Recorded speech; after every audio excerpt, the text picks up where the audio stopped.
Doctor साहब भी है और अभी जहां विश्व में भी अभी बहुत ही गर्व की बात है कि ऐतिहासिक अपनी कलश यात्रा के यज्ञ पे बैठने वाले यज्ञ पे बैठे रहे और दर्शन करें और शांति लाली पैसा आ जाए।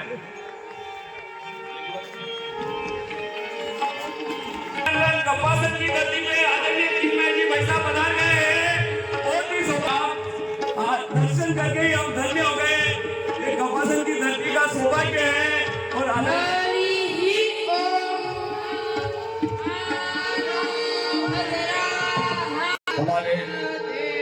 उपाचार्य भाई बटुक सभी पुष्प वृष्टि करते रहे। भाई साहब ने सर्दोभद्र का पूजन किया। आइए सप्त ऋषियों और मां आनंद का पूजन करेंगे। आप सभी का अनुशासन देख के आज देवता भी गदगद है कि गायत्री परिवार के कार्यकर्ताओं ने कितना अपना अनुशासन भाई साहब के प्रति दिखाया है। भाई साहब का आशीर्वाद आप हम सब तक पहुंचेगा। भाई साहब के द्वारा सभी भाई बहनों से निवेदन है, कृपया मंच की तरफ मुख करके बैठ जाएं।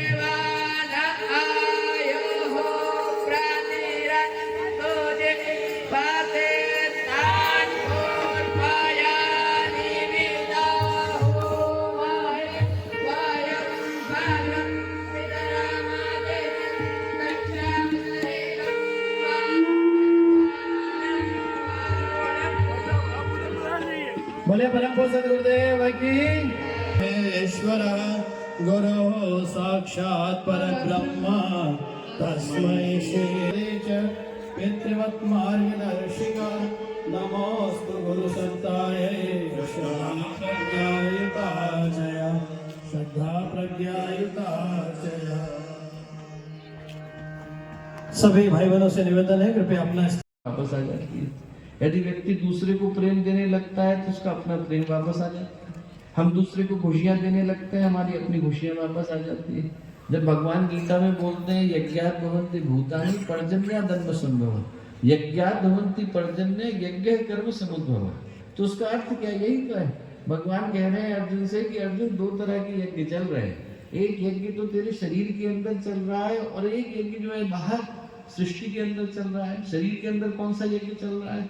शरीर के अंदर ये यज्ञ चल रहा है कि हाथ कमा रहे हैं, दे किसको रहे हैं? मुंह को दे रहे हैं। मुंह चबा रहा है, दे किसको रहा है? आंतों को दे रहा है। आंतें पचा रही है, दे किसको रही है? पूरे शरीर को दे रही है। इनमें से कोई एक भी स्वार्थी हो जाए और कोई एक भी कह दे कि मैं दूसरे को देने वाला नहीं हूं, तो क्या होगा? हाथ कमाए, मुंह को नहीं दे, व्यक्ति भूखा मर जाए। मुंह चबाए और आंतों को नहीं दे, राम नाम सत्य, अगले क्षण की प्रतीक्षा ही नहीं। आते ले और बाकी शरीर को नहीं दे तो क्या होगा? खत्म। व्यक्ति के पास कुछ नहीं बचेगा। हमारे शरीर में जो चल रहा है, भगवान कह रहे हैं वो भी एक ही चल रहा है, और जो सृष्टि के अंदर चल रहा है वो भी एक ही चल रहा है। यज्ञ का क्या अर्थ है? भगवान कह रहे हैं नदी बह रही है, एक के लिए थोड़ी बह रही है, सबके लिए बह रही है। बादल निकल रहे हैं, एक के लिए थोड़ी निकल रहे हैं, सबके लिए निकल रहे हैं। बादल बरस रहे हैं, एक के लिए थोड़ी बरस रहे हैं, सबके लिए बरस रहे हैं। और बरस करके किसको दे रहे हैं? धरती को दे रहे हैं। धरती अन्न उपजा रही है, किसको दे रही है? सबको दे रही है। एक को नहीं दे रही, सबको दे रही है। भगवान कहते हैं कि जो इस यज्ञ में सहभागी बनता है वो पूरी सृष्टि का पोषण करने का काम करता है। सबने मिलकर के हमें दिया। हमारा काम है कि हम नदी को पोषित करें, हमारा काम है कि हम वृक्षों को पोषित करें, हमारा काम है कि हम बादलों को पोषित करें। जिस दिन हम इनको पोषित करने से रुक जाते हैं, ये भी देने से रुक जाते हैं। नदी भी बहना बंद कर देती है, बादल भी बरसना बंद कर देते हैं, धरती भी अन्न देने से मना कर देती है। जो सृष्टि के अंदर चल रहा है दोस्तों, वो भी यज्ञ चल रहा है। और उस यज्ञ का आधार क्या है? आधार यही है कि जो हमें मिला वो हम दूसरे को बांट करके आए। भगवान के पास देवर्षि नारद गए, बहुत लंबी शिकायत लेके गए, भगवान ये क्या हो रहा है आपकी सृष्टि में? अरे क्या हो गया? बोले आपके यहाँ पर तो बड़ा भेदभाव चल रहा है। क्या भेदभाव चल रहा है? बोले आपके दोनों पुत्र हैं, ब्रह्मा जी के जो मानस पुत्र हुए उनका नाम हुआ महर्षि कश्यप, और महर्षि कश्यप की 13 पत्नियां थी। उनमें से दिति से दैत्य हुए, अदिति से आदित्य हुए, देवता उन्हीं से पैदा हुए। तो उन्होंने कहा देखिए सब तो आप ही के बच्चे हैं। धनु के पुत्र हुए दानव, और इन्हीं से सारे बच्चे हो गए। व्याघ्र से राहु आ गए, सिंहिका से केतु आ गए, सब आप ही के बच्चे हैं, सारे के सारे आप ही से पैदा हुए हैं। बोले हाँ, आपने एक को तो स्वर्ग में बिठा दिया और एक को नरक में बिठा दिया, ऐसा क्यों? एक को तो सब अच्छा अच्छा मिलता है, उच्च श्रवा घोड़ा वही है, कामधेनु गाय वहीं पर, सोमरस भी वहीं बह रहा है, स्वर्ग के लोगों को जो है यज्ञ का भाग भी मिलता है, और दानव जो है वो सारे के सारे अंधकार में पड़े हुए हैं, सारे के सारे नरक में पड़े हुए हैं, उनको लोग गालियां भी देते हैं। ऐसा क्यों? भगवान बोले किसी को उसके वंश के कारण नहीं मिलता, वंश के कारण मिलता होता तो बलि को, प्रहलाद को, विरोचन को हम लोग देवता क्यों मानते हैं? ये तो दैत्यों के कुल में जन्मे थे। और रावण को राक्षस क्यों मानते हो? तो सप्तऋषि के कुल में जन्मा था। भगवान बोले वंश से नहीं है, व्यक्ति के कर्म से ये वर्गीकरण है, व्यक्ति की सोच से वर्गीकरण है। आप एक काम करो, परीक्षा लो, ऐसे परीक्षा ले, सबको बुलाओ खाने पर, सब लोग आ गए। सबसे पहले दैत्य आकर के बैठे, भगवान ने बुलाया है खाना खाने के लिए, दैत्य आ गए, असुर आ गए, दानव आ गए, एक जगह बिठा दिए गए। भगवान ने कहा वही खाना मिलेगा, पर खाने के लिए एक शर्त है। क्या शर्त है? कोहनी को मोड़े बगैर खाना है, कोहनी नहीं मोड़नी चाहिए, खाना खा लो। सारे के सारे दैत्य जो है खाना खाने को बैठे, सबने कोशिश करी, खाना फैल गया, सबके सब भगवान को गाली देते हुए उठे, अरे बेकार में बुलाया, जब भूखा ही भेजना था तो बुलाया ही क्यों था। सबने कोशिश भी करी, खाना भी फैल गया, चले गए। अब जैसे ही देवता आकर के बैठे तो भगवान ने कहा खाना तो मिलेगा, पर एक शर्त है। क्या शर्त है? शर्त यह है कि आपको कोहनी को मोड़े बगैर खाना खाना है। देवताओं को तुरंत समझ में आया कि अपनी रोटी को मिल बांट करके खाना है, जिसको जो मिला है वो मिल बांट करके खाए। मैंने जयसिंह माँ जी को खिलाया, जयसिंह माँ जी ने सैली माँ जी को खिलाया, जमुना वैसा ने मुझे खिलाया, जमुना वैसा को मोहन माँ जी ने खिलाया, सबका पेट भर गया। जो जहाँ बैठा था उसने अपने से बगल वाले को खिलाया। तुरंत देवर्षि नारद की समझ में क्या आया? जिसको जो मिला है वो बांटना जान जाता है तो देवता बन जाता है। यज्ञ हमें सिखाता है कि जो मिला है वो बांटने के लिए मिला है, बटोरने के लिए नहीं मिला है। जो ऊपर वाले ने दिया है वो इसलिए दिया है कि हमें ज्ञान दिया, बांटे, प्रतिभा दी, बांटे, धन दिया, बांटे, समृद्धि दी, बांटे। जो मिला उसको हम बांटने के लिए यूज करें। जितना बांटते हैं उतना बढ़ता है। ज्ञान बांटा क्या बढ़ेगा, धन बांटा पूरा करके आ, सजा पूरी कर ले, शांति कुंज में आकर 3 महीने का जो सत्र होता है त्रैमासिक, उस सत्र को करना, प्रवृज्जा के सत्र को करने के बाद तब आकर के मिलना। उनने सारे काम पूरे किए, सजा पूरी करी। सजा को पूरी करने के बाद शांति कुंज आए, शांति कुंज में आकर के परिव्राजक का सत्र किया। सत्र को करने के बाद गुरुदेव के पास गए, कहाँ जाऊँ? गुरुदेव बोले बेटा एक काम कर, उस गांव में जा जिस गांव में तूने लोगों को सताया था, मारा था, वहां जा, वहां मत भेजिए। बोले और किसी जगह पर भेज दीजिए, पर उस जगह पर मत भेजिए जहां पर मैंने लोगों को तकलीफ दी थी।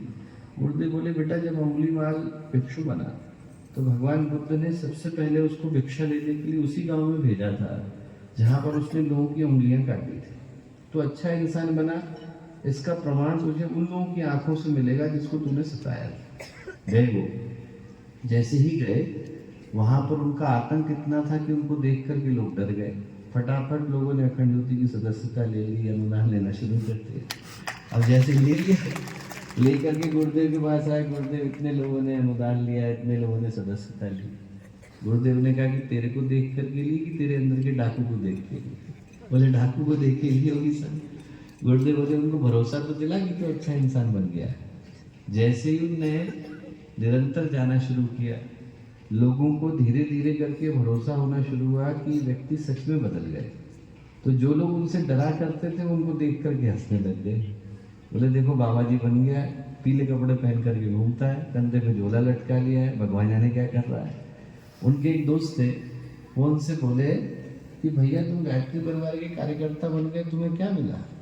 ये लोग जो कल तक तुमसे डरा करते थे आज तुमको देख करके हंसते हैं, क्या मिला तुम्हें गायत्री परिवार का कार्यकर्ता बन के? तो बोले कि जो गायत्री परिवार का कार्यकर्ता बन करके मुझे मिला वो बाहर नहीं मिला, भीतर मिला। बोले मैं 11 साल तक 12 साल तक जेल के अंदर था, एक रात को सो नहीं पाता। हर रात को मुझे वो बहनें दिखाई पड़ती थी जिनके पतियों को मैंने मार दिया, आकर के कहती थी हमें विधवा क्यों बना गए। वो बच्चे दिखाई पड़ते थे जिनके माता पिता को मार दिया, आकर के मुझसे कहते थे हमें अनाथ क्यों बना गए। बोले मैं रात भर अपने बिस्तर पर करवटें बदलता रहता था। बोले आज दुनिया हंसती होगी पर मैं चैन से सोता हूँ क्योंकि मुझे पता है कि मैं अच्छे पथ पर चल रहा हूँ। जो यज्ञ आपको देता है दोस्तों, जो निरंतर की यज्ञ की प्रक्रिया देती है, वो आपको आपके जीवन में संतोष और जीवन में संस्कार देती है। उससे बढ़कर के उपहार हमारे जीवन में दूसरा हो नहीं सकता। वातावरण की शुद्धि के लिए, अंतःकरण को पवित्र बनाने के लिए, हमको अच्छा इंसान बनाने के लिए जिस प्रक्रिया की आवश्यकता है उसका नाम है यज्ञ। यज्ञ का अर्थ है व्यक्ति के अंदर उन संभावनाओं को विकसित करना, जिन संभावनाओं के विकसित हो जाने के बाद इंसान देवता में बदल जाता है। और देवता का मतलब क्या है? देवता का मतलब वो वाले देवता नहीं जिनको हम लोग टीवी सीरियल में देखते हैं, बादलों के ऊपर बैठे हुए हैं, सोने के जमर झुला रहे हैं ना। देवता का मतलब आप जैसे व्यक्ति जिनकी भावना अच्छी हो गई, जिसकी सोच अच्छी हो गई। शरीर ऐसा ही है, वही 2 हाथ है, वही 2 पैर है, वही सिर है, सामान्य व्यक्ति की तरह से जीवन जी रहा है, पर उसके सोचने की, उसके करने की, उसके जीवन जीने की भावना अच्छी हो गई। शास्त्रों में जब देवता की व्याख्या आती है तो इससे बढ़कर के व्याख्या नहीं हो सकती। कहते हैं शास्त्र, देवता कौन है? देवता वो है जिसके पास 3 गुण है। देवो दानदवा, दीपदानदवा, द्युस्थिते भवतिवा। देवता वो है जिसके पास देवो दानदवा, जिसके पास देने की भावना है, देने की सामर्थ्य, देने की शक्ति, देने का बल अनेकों के पास होता है, पर देने की भावना बिरलों के पास होती है। जिसके पास देने की भावना है, जिसके पास ये भावना आ गई कि ऊपर वाले ने जो दिया है वो मुझे संसार में बांटने के लिए दिया है, मैं उसका माध्यम भर बन गया हूँ, मेरे पास से वो चीज प्रवाहित भर हो रही है, पर इसके अलावा यहाँ पर मेरा कुछ था ही नहीं, ना मैं कुछ लेकर के आया, ना कुछ लेकर के जाने वाला हूँ। जो ऊपर वाले ने दिया वो मुझे समाज में पहुंचाने की आवश्यकता है। जैसे ही ये भावना आई वैसे ही व्यक्ति देवता बन जाता है। एक कहानी आती है संत तुकाराम की। छोटी सी झोपड़ी में रहते थे। उनकी परीक्षा लेने के लिए भगवान शिव आए, भगवान विष्णु आए। दरवाजा खटखटाया। पहले भगवान विष्णु ने खटखटाया, अंदर आ जाए, बाहर बहुत बारिश हो रही है। तुकाराम बोले आ जाइए, पर हमारी झोपड़ी छोटी है, इसमें एक व्यक्ति लेट सकता है, 2 बैठ सकते हैं, आपको घुटने मोड़ करके बैठने में तकलीफ नहीं हो तो अंदर आ जाइए। आ गए, घुटने मोड़ लिए, 3 घंटे गुजर गए। 3 घंटे गुजरने के बाद भगवान शिव आए, दरवाजा खटखटाया, अंदर आ जाए, बाहर बहुत बारिश हो रही है। तुकाराम बोले आ जाइए, पर हमारी झोपड़ी छोटी है, इसमें एक व्यक्ति लेट सकता है, 2 बैठ सकते हैं, 3 खड़े हो सकते हैं, आपको खड़े होने में तकलीफ नहीं हो तो अंदर आ जाइए। आ गए, भगवान शिव, भगवान विष्णु, तुकाराम पूरी की पूरी रात गुजार दी खड़े होकर। सुबह का समय आया, सूरज निकला, मौसम शांत हो गया, साफ हो गया। दोनों जो साधु के भेष में थे वो दोनों वहाँ से निकलने लगे और निकलते समय में उन्होंने अपना असली रूप प्रकट किया। ये कहा कि हम लोग भगवान शिव हैं, भगवान विष्णु। और जाते समय में तुकाराम से क्या बोले? तुकाराम, तुम्हारी परीक्षा लेने के लिए आए थे, हमारी परीक्षा में तुम सफल हुए हो, हमारी दृष्टि में तुम देवता हो। तुकाराम बोले मैं कैसा देवता हूँ, मेरी तो झोपड़ी छोटी है। भगवान बोले झोपड़ी छोटी होगी तुकाराम, पर तुम्हारा दिल बहुत बड़ा है। जिसका दिल बड़ा होता है वो देवता हो जाता है। जो यज्ञ है वो ये सिखाता है कि हमें और कुछ बड़ा करने की आवश्यकता नहीं, सिर्फ एक ही चीज को बड़ा करने की आवश्यकता है, वो है अपना दिल। यदि हम लोग परिशोधन का काम यज्ञ की प्रक्रिया करती थी। भगवान राम ने रावण को मारा, मारने के बाद पहला काम क्या किया? सबसे पहले वाराणसी के दशाश्वमेध घाट पर बैठकर 10 बार अश्वमेधों को किया। रावण मर गया था, छुट्टी मनानी चाहिए थी, असुर तो मारा गया। असुर मारा गया था पर असुरता अभी भी विद्यमान थी। भगवान कृष्ण ने महाभारत कराई, सारे बुरे लोगों को मार दिया। मारने के बाद क्या किया? युधिष्ठिर से कहा 3 बार अश्वमेधों को करो, 3 बार राजसू यज्ञ करो, 3 बार वाजपेयी यज्ञ करो। क्यों? क्योंकि असुर मारे गए थे, बुरे लोग मारे गए थे, पर बुरी भावनाएं अभी भी जिंदा थी। यदि नाली के अंदर कीचड़ आ जाए तो वहां पर जाकर के इत्र डालने से समाधान नहीं होता है। नाली की कीचड़ को दूर करना पड़ता है। जब तक नाली की सफाई नहीं होगी, वहां पर यदि आप अच्छे से व्यवस्था नहीं बनाएंगे, सीवेज की व्यवस्था नहीं बनेगी, पानी के निकालने की व्यवस्था नहीं बनेगी, तो पानी वहीं पर ठहरेगा, बदबू फैलाएगा, मक्खी मच्छर आएंगे, बीमारियां फैलेंगी। आज के समय में जो वातावरण है वो विकृत हो गया। किसी को भगवान न करे कैंसर हो जाए तो कैंसर की तो सर्जरी करके हम निकाल सकते हैं, ट्यूमर को तो निकाल दिया, फिर कीमोथेरेपी और रेडियोथेरेपी क्यों करते हैं? इसलिए करते हैं क्योंकि वो जो छोटे छोटे सेल के अंदर जाकर के कैंसर बैठ गया है, उसको निकालने के लिए आपको कैंसर की ट्रीटमेंट को करने के लिए कीमोथेरेपी की जरूरत पड़ती है। ये जो यज्ञ की प्रक्रिया है वो वातावरण की कीमोथेरेपी है। जो छोटी छोटी जगहों पर जाकर के व्यक्ति के मन के अंदर असुरता बैठ जाती है, उसको निकालने के लिए, वातावरण को पवित्र करने के लिए, आपकी अच्छी भावनाओं के अंदर संकल्प का बल डालने के लिए इस यज्ञ की प्रक्रिया को किया जाता है। हम लोगों को इस दृष्टि से इसको सोचने की आवश्यकता है कि जिस प्रक्रिया को हम लोग करने के लिए बैठे हैं वो सिर्फ एक आध्यात्मिक अनुष्ठान नहीं है, बल्कि पूरे विश्व को बदल देने वाला एक आध्यात्मिक प्रयोग है। आप लोग यदि देख सकें तो जानेंगे कि जिस जगह पर यज्ञ होता है उस जगह पर इतना बड़ा शुभ्र प्रकाश का घेरा निकलता है, आसपास के पूरे 10-12 किलोमीटर को आच्छादित कर देता है और उन जगहों पर व्यक्ति को अच्छा करने के लिए, अच्छे संकल्प पर चलने के लिए प्रेरित करता है। एक गायत्री परिवार के पुराने कार्यकर्ता थे, वो जो उस समय में, जब आपको याद होगा संत विनोबा भावे थे, भूदान यज्ञ के लिए निकले, तो उस समय में उनने बहुत सारे डाकू थे, उनसे भी उनका आत्मसमर्पण कराया था। उस आत्मसमर्पण की प्रक्रिया में उनने भी आत्मसमर्पण किया। एक बड़े ही कुख्यात डाकू हुआ करते थे, तो उन्होंने भी अपना आत्मसमर्पण किया। आत्मसमर्पण करने के बाद उनको 11-12 साल की सजा हुई, तो 10 साल की सजा काट ली। चरित्र अच्छा था, व्यवहार अच्छा था, तो जो जेलर थे उनने उनको प्रोबेशन पर छोड़ा। जैसे ही छोड़ा तो उनके हाथ में कहीं से अखंड ज्योति लग गई। अखंड ज्योति पढ़ी तो उनके मन में भावना हुई कि अखंड ज्योति जो लिखते हैं उनसे हम मिल करके आते हैं। तुरंत गुरुदेव से मिलने के लिए हरिद्वार को आए। हरिद्वार में आकर के गुरुदेव से बोले कि गुरुदेव आप मुझे दीक्षा। आपने इन बातों को इतने धैर्य के साथ सुना। एक ऐतिहासिक कलश यात्रा को आपने कपासन की इस धरती पर संभव बनाया। आप में से प्रत्येक के श्रम को, आप में से प्रत्येक की भावना को हम लोग नमन करते हैं। हर एक को बहुत सारी शुभकामनाएं, हर एक को बहुत सारी मंगलकामनाएं। बोले परम पूज्य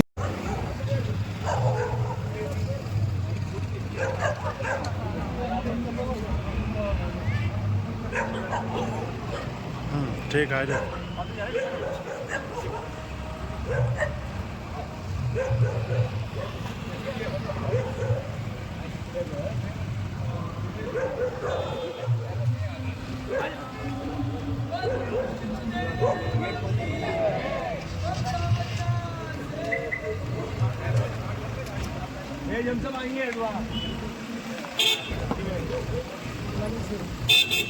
दीदी पैर बचाइएगा दीदी। प्रणाम। पीछे से रास्ता दीजिए।